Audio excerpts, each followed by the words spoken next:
Okay, I think we'll get started. Anybody who still comes in, they'll catch up really quickly. But it's great to see everybody for workshop number three of the salmon packaging design competition. So I am Gilad Rosenzweig from MIT Design X, and we're working with CMPC in collaboration with Latitude 45 on this project, and also with our partners CIC here in Cambridge, Massachusetts, and Intercell and Chile.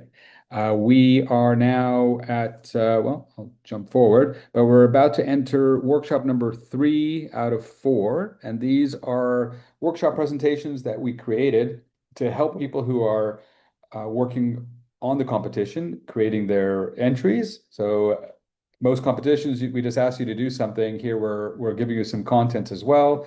You're getting basically a little free course out of MIT, and we hope this is going to be helpful both for this competition, so you can have a great entry, but also in general to use this in your work or in your school. So MIT Design X, we are the Entrepreneurship and Innovation Center at the Morningside Academy for Design at MIT. We work with startups, we work with students, faculty, and also run hackathons and competitions like these in order to help people with ideas and turn them into action, as the slogan and slide says right here. I'm probably not going to introduce myself again because most people here do know me, but I am a lecturer and director of Design X at MIT. I'm an architect and planner professionally and have a design background as well. So this is what we're in, these four workshops, and this is where we are today. So we went through a needs analysis and value proposition and component, and now sort of the next phase after understanding the consumer and understanding the values that they need. The next phase is about making sure that their needs are met. And that means starting to create the solution. So this is where you start designing. And this combined with the next and final workshop user journey is how you design not just the technical components or the graphic components of a product, in this case a product, but also think about how the product will be shipped and held and opened and closed. And that involves much more than just design of much more than just the graphic design, but also the a lot of the functionalities that are involved. So we're going to discuss how to translate needs and value proposition into a concept. Right? That's going to be the main goal here for the next hour plus. And we're going to, excuse me, we're going to then see how you can determine specifications, right? So how, what is the size, the placement, even colors that you might need to use, materials, in addition to the corrugated cardboard, which is of course the material used for the box. But what else might be applied? What else could be applied? Again, this is a competition, and we want to see what you come up with, not just what we're necessarily asking for. There are constraints, of course, and you have to follow those. But how can you apply, in addition to the technical constraints? It has to fit, specifically into the larger box. It has to fit, be an exact size to contain the product. But what other creative constraints from production and logistics could you actually use to design something a little bit differently? And then how could those technical constraints maybe affect the graphic representation that you need to apply as well? So I'm going to take you, pardon me one second.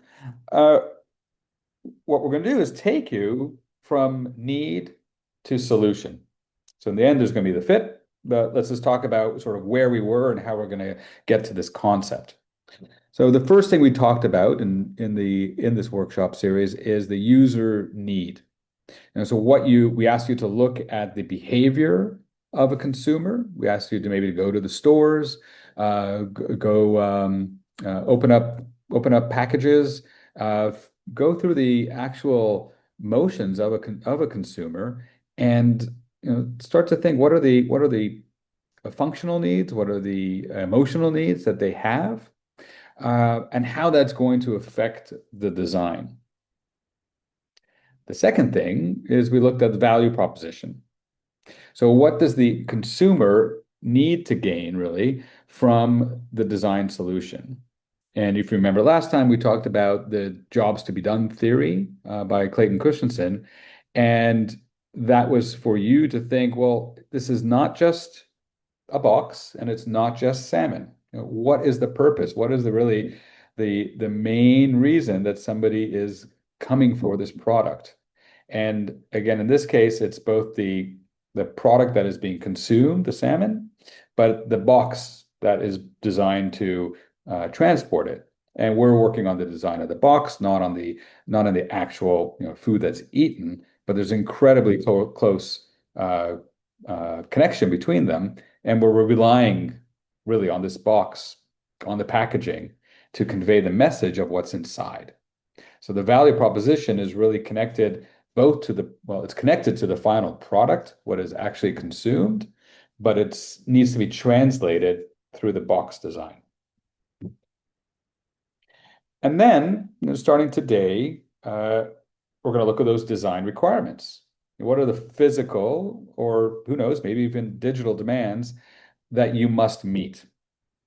And then when we take all three of these together, the user needs, the value proposition, and the design requirements, and the constraints, we come up with a concept. So I didn't say solution first, I said the concept. And the concept really is a design solution, and it's rooted in this idea. It's something that's created, right? A concept is not necessarily a product until you turn it into one. But you're coming up, if you're for the designers, artists, architects in the room, you are often asked, well, what is the concept? What is the meaning that you're creating here? And before you get into the details of what it looks like and the technical specs, you always have to explain, or you have to be, you have to have the understanding of what is the concept. So that when you design something, it is not just a box and it's not just answering a technical need, because that would be kind of boring, right? That's how some products used to be that way. And in some places, they might still be. But the products that succeed have concept in really rooted inside of them. So we take these three things, we apply the concept, and the result is a product. Not just any product, it's going to be an innovative product, right? Because we're applying a different methodology to design. So now that brings us to the need, solution, fit. So what is a need, solution, fit? It kind of has to connect to all the things that we just discussed, right? So the main thing is that it has to answer a validated need. So the new product or service, in this case, the product, has to directly address all the specific needs that the customer is exhibiting. The second thing is that it has to provide clarity. Right now, once this is created and designed and put out to market, the design has to speak for itself, right? We don't have the people from the company standing next to the product to explain what's going on and what it is. We're relying completely on the package, right, to convey what is the need, solution, fit. And then the third thing is that it has to be able to achieve feasibility. Because once you have the need, solution, fit, then you can take it forward and go to production and scale. So you have to know, well, is this actually scalable? So this is the same thing we do with a brand new startup or somebody coming up with a solution for a new process. There has to be that, yes, that design that, yeah, this is going to work once, but then you have to make sure that this is going to work a million times. So it's not just about answering the need for one person one time. It's about being able to scale and to have the endurance to be a product and to be with, in this case, the packaging for a product for a long period of time. So the design and the functions have to be efficient, and they have to meet all the requirements, both of production and of delivery and of use. So if you remember, last time we talked about a few of these values, and these were just some of the values that we talked about, and we looked at a study of what consumers care about, and we know that safety is important and freshness, sustainability, and then also I'm throwing in here premium, right? So how the product will stand out from other products. There has to be something that's going to give it in this case, especially with this client, something that is premium. How will that translate into design? Right? This is your job. This is what you're going to be working on. I'm just going to give you sort of a little idea from just one of these, freshness, right? And if you think about when you go to the stores or when you do your shopping in the markets or online, however way you get food, how do you determine what is fresh? Or how is the marketing department conveying to you that something is fresh? And what is there transparency of the of origin, of dates, of details, right? It's just what kind of cues or clues are there in the package or in the product that this is fresh? Because that is going to be one of the most, if not the most important thing, combined with safety when people do make decisions. Could it be windows or freshness dates that display that this fish is fresh and ready to eat? How are you going to do that with a package? Right. So there's many ways. We're going to rely on you to come up with those. Let's get something out of the way here. Sorry. But this is what you'll need to do for all the different values that you have identified or that you've seen in the past workshop. Then you have to look at the design specifications, right? So it won't look like this. Just a little example of different sizes. There's the size and the format, and that is a given, right? So you do have that in the material. There's the exact format, exact size that the product has to be. If there's any questions, just make sure to write to us, and we'll clarify it by email. But you do have to make a product. Your design submission has to be has to match the exact requirements. The material is also, in this case, corrugated cardboard, but what else might be applied? Not necessarily a material, but even looking at the clues here on the packages, there is ink, right? Ink will be used, or some sort of additional surface material will be used in addition to corrugated cardboard to make the package. So look into that. How the package will be closed, how it's going to be opened, what is the graphic surface, sort of connect to that to material.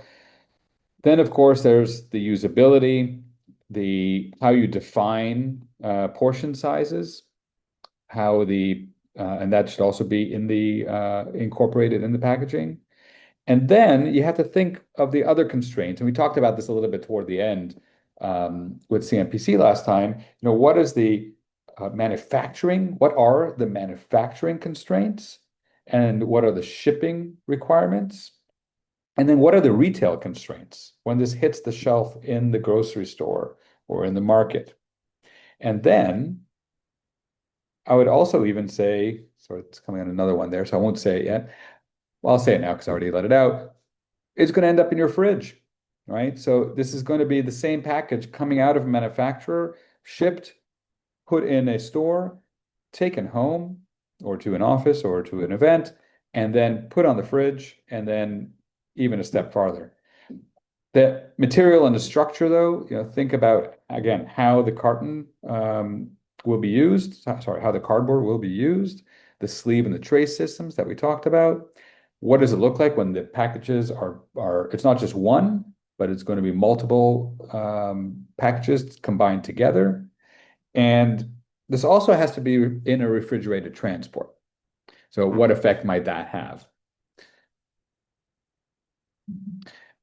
And then here I'm going to give an example, sort of not from fish or cardboard, but you are definitely going to have to think about sustainability and circular design. We're looking for that should be and that's why cardboard is involved here. But of course, what else can you do? Um, what are ways to reduce the amount, perhaps, of the cardboard? How could it be reused? How can it be recycled is one thing, and you have to think, how is this going to be designed for US recycling systems, which are very different from state to state. But how does this actually get put in the recycling bin? I'll give you, one example, one struggle I have with my recycle bin where I am. There's actually an opening in it, and if I have a pizza box, I cannot fit it through. I have to crush that box, and then I'm actually told that because it has a little bit of pizza on it, it can't be recycled. Again, depends every time who you ask, how it's going to be, how it will be recycled. But think about that, investigate it, right? These things are changing all the time. The the third one there, the use of mono materials. So when you do recycle, not necessarily not just for this project, but when you do recycle products, often they include multiple items in them. So a lot of if everybody's ever used a capsule for coffee, it has both aluminum and plastic, and might even have some paper. A lot of things that you think are recyclable because they're carton have a plastic lining. So look into that. And then the minimal ink coverage. It's funny, if you look here at the picture, you're going to see two airplanes of American Airlines. And I'm not sure how many people might know this story. I guess I'm really into the airlines and the aircraft industry, so maybe it's more interesting to me. But one day, a few years ago, I guess it was 10, 15 years ago, maybe more, American Airlines changed the design of their planes. And they went from what's on the right there, this stainless, not stainless, but this steel fuselage with just the stripes and written American, and they had a different logo at the back. You can't see it. And then he came up with this new plane, and they painted it white or gray and put on their logo. And there was a bit of an uproar, not just because of the logo design. People always, get concerned when logos do change because you're changing something that you're familiar with. But in this case, people said, wait a minute. American Airlines had this amazing plane that you did not have to paint, right? They used, and I forgot the exact percentage, but a crazy percentage less paint on the plane on the right than the one on the left. And that did a couple things because you didn't have to paint it. You had to polish it and make sure it didn't rust. So there were some nuances to not painting, but in general, because it used less paint, that means there was less toxic paint used on an airplane, and we're talking like half a ton of paint. And the second thing, though, is that the paint adds weight, right? Half a ton, it adds weight to the plane. So it increased or decreased fuel efficiency just by changing the paint, just by changing the one little thing. But when you take it to the scale, and it made a big difference. The argument now over the years is that paints are better and less toxic, and they make them weigh less, and they're finding other ways to be more efficient. But it was interesting that just changing one thing, but to that scale, could actually make such a difference. So it might not make a humongous difference on one piece of cardboard, but look into it. There might be something that you might discover. So kind of talked about a few of these already, but the usability and interaction that a customer will have with the product. And we'll explore this more in the next workshop, we're going to see how we can interact more on that one, by the way, for the user journey. But you need to think, how does this get packaged? reopened, or opened, reopened, sealed, stacked, stored? What happens when you eat half the product and put it back in the fridge? How do you hold it? Where do you put your hands on the product? Where's it going to be in the fridge? How will I see it when it's in the fridge? Will this product, will the, not just the product, but will the package have a place at the table, right? So that is something you should definitely think about. That is great for the marketing of the material of the product itself. But there's no reason why we necessarily have to put it in a different plate. Uh, Pizza, when we get it, we often just open the pizza box and put it on the table. Is there a place for that here too? Right. So these are questions. Some of you might already been thinking of that and saying, "Oh, that was, I already had that idea." That's great. We want everybody to think about all the different ways of doing something different with this box. And then there's the actual constraints that we said they're constraints, but we want you to think of them as creative tools as well. So cost, yes, something could cost more, or you can find a way to make it maybe cost less. The material limitations that might make you be more efficient.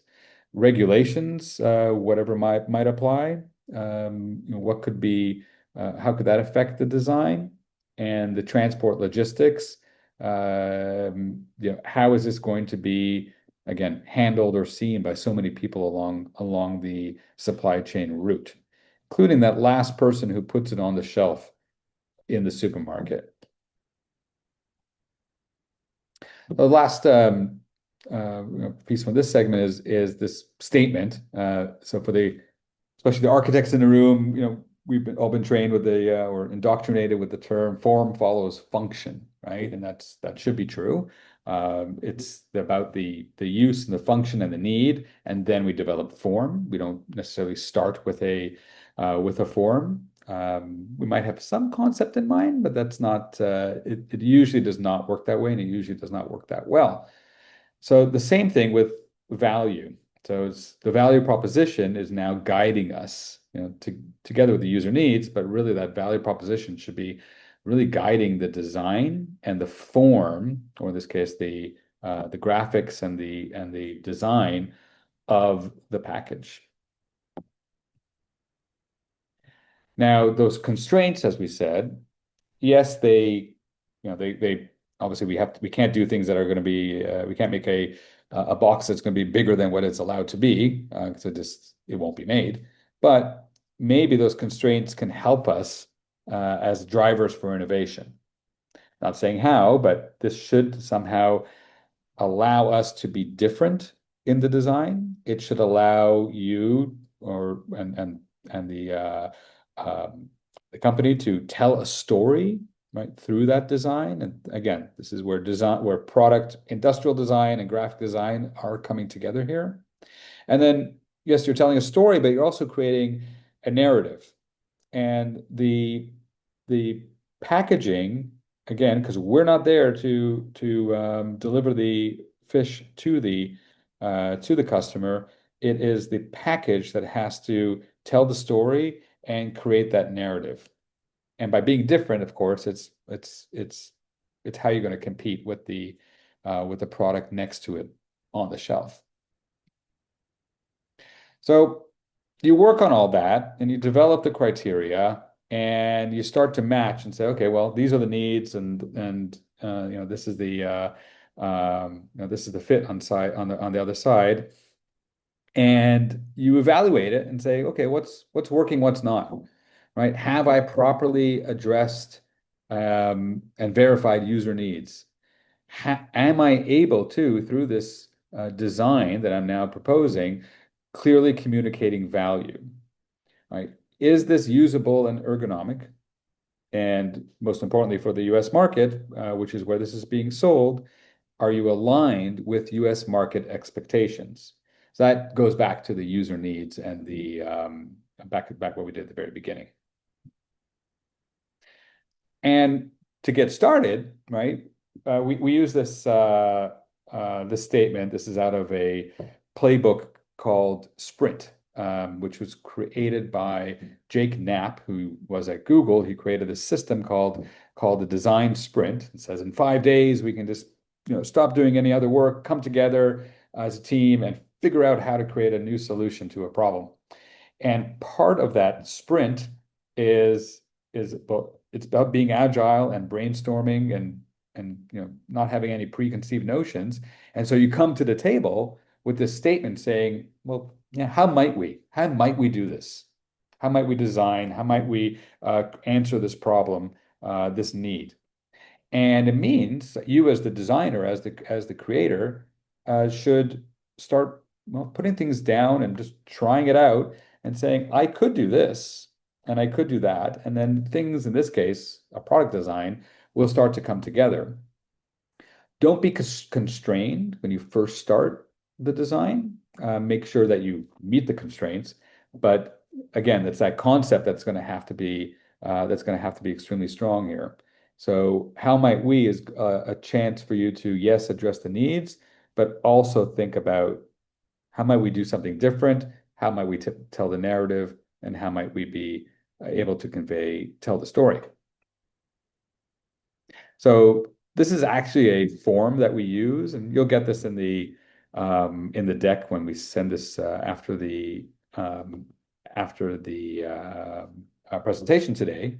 This is a form that we use for all of our students and startups. We ask them on the left-hand side to list all the needs, so all the user needs and expectations, customer needs in this case, on the left-hand side, and on the right-hand side, you put down all the solution features. So every need is going to have a feature or a function, an answer on the right-hand side. And then you evaluate yourself by saying, if you look, there's little two check boxes. Is there a fit or is there a gap? So once you know there's a fit, great. I got this need, I got the feature. There's no feature, that means there's a gap and I have to create one. On the flip side, sometimes people put features when there's no actual need. So you got to double check that, wait a minute, is this something that the customer is looking for? Or am I either over designing when it comes to, and when it comes to technology, it's actually a danger. Sometimes people over design features in an app or in software. They'll spend a year doing something that the customer doesn't really want. And so that's actually it's a big money loser, and it could cost the company a lot of money. In this case, it's not necessarily losing money by adding one extra piece of design, but it might actually be against, or it might, not that it's not meeting a need, it could be that people are really not looking for that. It might actually turn people off. So make sure if you do have a feature that there's no need for, that you go back and say, wait a minute, is the customer looking for this? Do they want this information? Do they want this function? Right? Do they want my box to, after I use it, to do X? If they really don't, then maybe you don't want it to do that. But if you all of a sudden, while you're working on the design and something comes up and the concept starts to emerge, and then you can go back and maybe double check and see, yeah, it turns out that people are looking for something fun, right? And then your solution will be fun. We'll have a fun feature. Now, I'm going to use this next part to give a case study. This actually was just in the news 2 days ago, so very timely. New York Times. As I was going through it, reading all about all the geopolitical mayhem in the world and how AI is going to get rid of humans. I found this really good story about wacky labels and silly names that are killing craft beer. So I went to that story instead, and I'm like, what? I kind of understood it because I do drink craft beer, and when I go to the beer store lately, I really have a problem because I go to the fridge and there's 10,000 different beers, and they kind of all look like like these in various forms. I'm like, what's going on here? It used to be really easy. When I was a kid, it was really easy to buy beer. There was like four beers, and you just went to the beer store. I'm originally from Canada. We still sell beer at the beer store. That's what it's called in Ontario. And it was really simple. And now it's not. And I read this article and I recommend everybody to read it because it's really interesting. It's actually telling us that the fact that we have these craft beers and beers in different sizes and shapes has created a problem, right? It was designed to maybe not sure if get rid of any problems, but it was designed to create more market share and of course attract new people. But something happened this year apparently, where the craft beer industry, specifically because of a few things I'm going to show you from the article, ran into a problem. So first of all, just here, packaging story. So beer used to come for the most in most cases in the standard 12-ounce can or in bottles. And uh, then at some point I guess also probably already in the 90s, but definitely in the 2000s, and specifically the craft beer industry started introducing new types of cans, specifically the tall boy, the 16 ouncer. And then I haven't seen too many of these stubbies, but apparently they're out there too. There's one beer that actually did this way before. I'm sorry for people who are not as familiar with the beer as an industry or as a product, but there was one beer called Red Stripe, which a long time ago created and still has a different size bottle, but most of them were standard. So then craft beers, so small breweries, and they exploded across the US and really many places around the world, said, well, we can do things in different sizes and we're going to compete that way. And this one beer, apparently, I just learned this week, one beer out of Vermont called the Alchemist was the first beer that would sell it in these two things. They would make these tall boys, these 16 ouncers, and then also beer used to come in six packs, maybe 12 packs. In Canada, it was a 24 pack. And all of a sudden they're selling four packs. Like, huh. And maybe we didn't notice it, but this is really interesting. This is very much, packaging, different forms of packaging, and sometimes they come wrapped up with this thing holding the top four together with this plastic, very non-environmentally friendly plastic sleeve. Or sometimes they actually do. I should have put it up here. There are cardboard boxes now for four packs. But all of a sudden, this created, these 16-ounce cans instead of a 12-ounce can, and selling it in packs of four instead of selling in packs of six, uh, created problems, right? So the four pack, not the six pack, um, and then also the size, and then three other things, right? The what is called brand extremism. So, beers now, if you go to the stores, it's like, I mean, it is beautiful, right? There's some amazing art, but they're competing really with art. I guess the wine industry does this too. Uh, we don't really know what the taste is until we get it. Sometimes I'm not sure if that's the main point. It's really about having a cool can when you arrive at somebody's house with your four pack. And but that's created this kind of extremism at this point, or this extreme, not extremism, when you go to the stores, and it's actually become difficult. And then two other things, the alcohol level has changed. So there's alcohol, the amount of alcohol in the beer has actually gone up tremendously. So it's very common. You're going to get an 8.2, 9, 13, 18. I found out the highest alcohol per content beer is like 64%, which I'm surprised is even allowed legally. Um, and then these crazy flavors. Uh, this is real. There's a marshmallow flavored beer. Don't know how well it's doing, but it exists for some reason.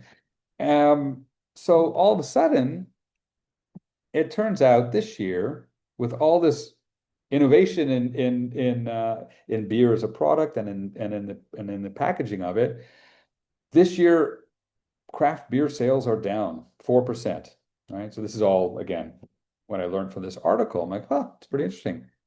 And more breweries have closed than opened.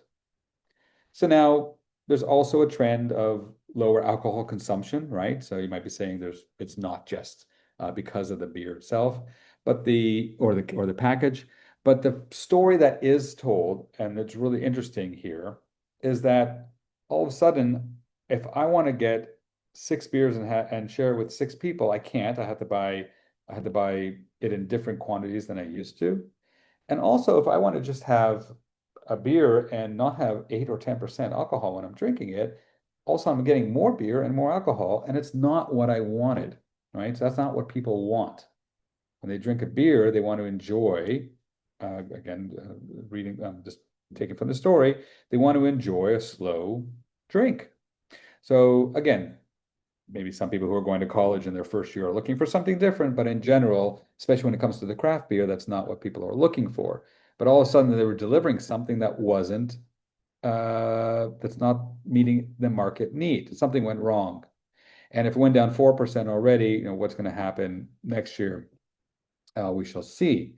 But it's a really interesting case study. I took this kind of at a high level, and I said, well, this is something we should think about now when we're designing the packages for the salmon. Uh, Keep this in mind because if you're going to design something that yes could be trend setting, but make sure that it still addresses the needs, right? And how people want to use it, want to eat it. And I think I would predict that probably within a couple of years, the beer fridge is going to look different. And what are sorry, I might have spoken fast today, but the last thing and I want to just open up for discussion, but the last thing I want to mention is that there's two things that you need to address. And this is true for every product, every startup. There are the must-haves. And again, we'll know this from the user needs and the value proposition. The must-haves that you must put into the package, into the product, into any service. And then there's the nice-to-haves. Now, those nice-to-haves often make the difference, right? And that really plays to the narrative. But you have to know what is the must and what is the nice, because when it comes down to sort of the minimal, what we often call the minimal viable product, the MVP in startup world, that's what you must have. And then the nice to haves are the things that yes, you add on, but they'll have sort of a different place in the design. So I might have spoken fast, or I just went through the content quickly. I'm sorry, but I would love to hear from folks, and I got to figure out how to. Sorry, I lost the little thing that shows my image. There we go. I would love to open this up for some discussion and discussion, questions, thoughts, and take it from there. Grania, please. And am I saying your name right? Yes, you are. Great. Hi, Kat. I did have a question, actually, a couple of questions about what I've understood from the past three sessions and how I would apply that to designing the package itself.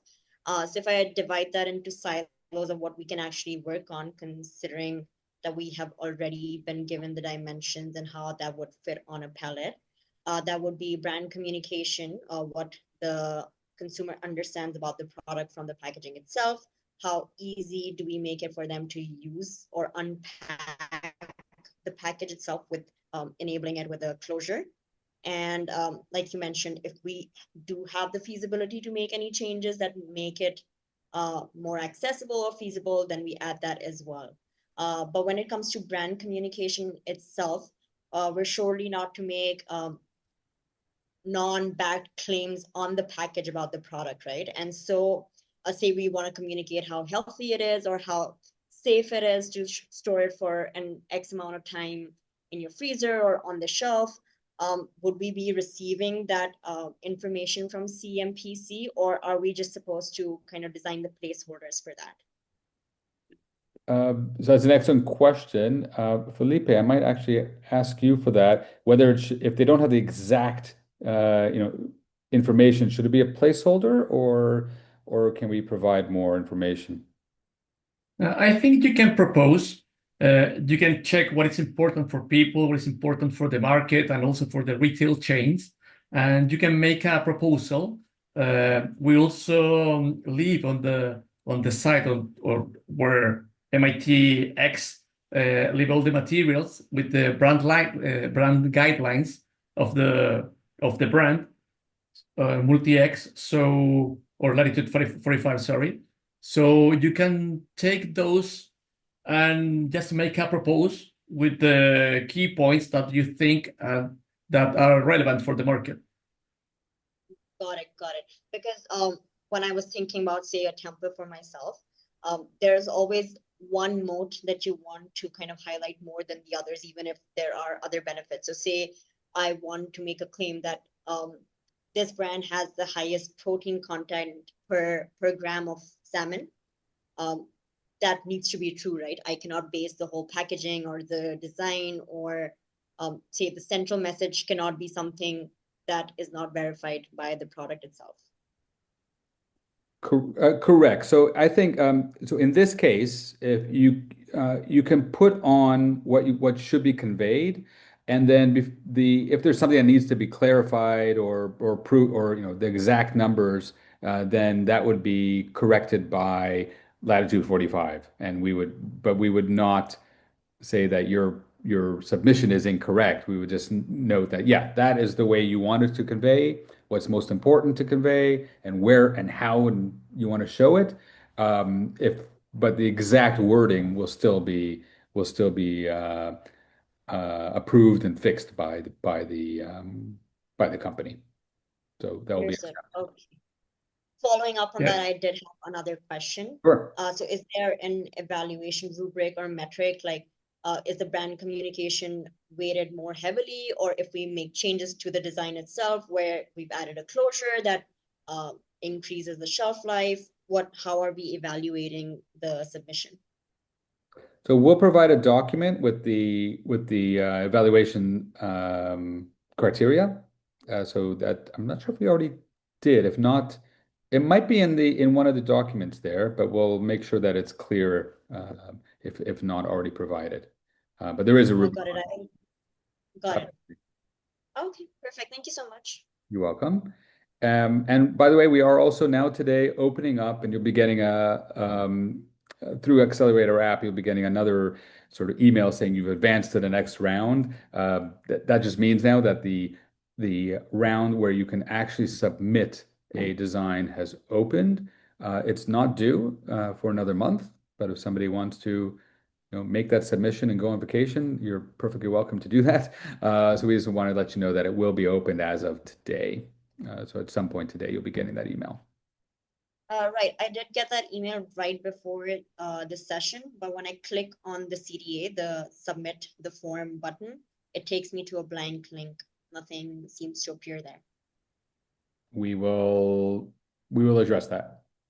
Okay, thank Any you. problems, just email us and we'll make sure that works. Yeah. Oh, I'm sorry, we have a, a glitch on the first one, but we'll figure that one out. No problem. All right, Tommaso, I see wrote in, can the film that seals the plastic trays be printed and graphically customized? As of today, is it easily understandable that the packaging contains salmon in that might be a different question, but let's focus on the three different ways. Thanks. So I guess maybe two questions. Can the film that seals the plastic trays be printed and graphically customized? Felipe, I'm going to call on you again as the person who's closer to production. Yeah, Thomas. So you can do that. Actually, nowadays you can do that. So there is no problem at all if you can propose any kind of graphics or message on that. Okay.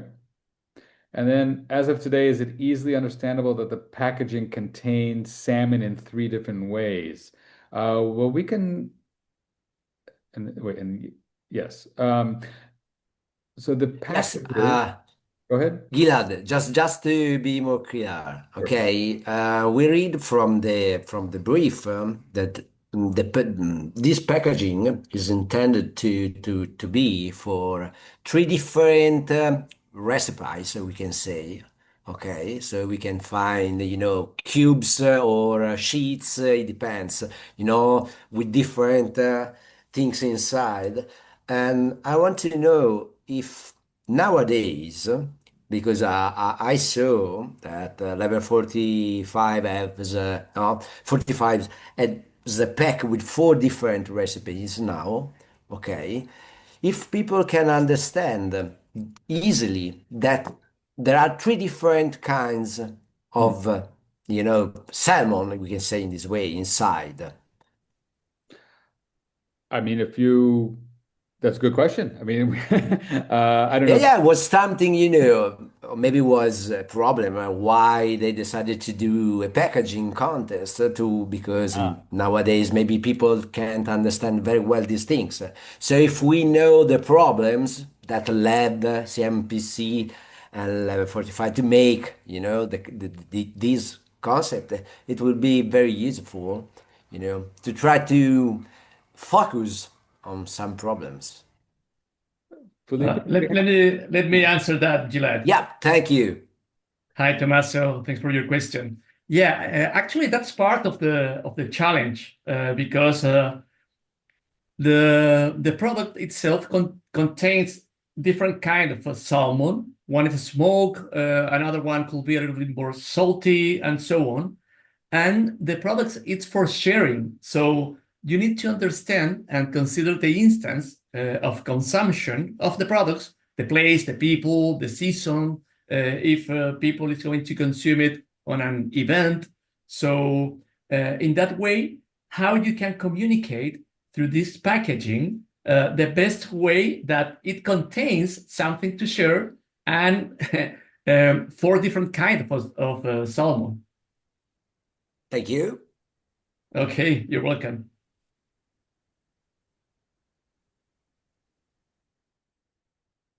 hey, let's see if there's any other questions. Have people started working on a design already? Just a show of hands if anybody's already drawn something. No one? Already have ideas in mind. You don't have to share them. I mean, No, I'm got to just asking if they have. keep them secret, but just want to know if you have them.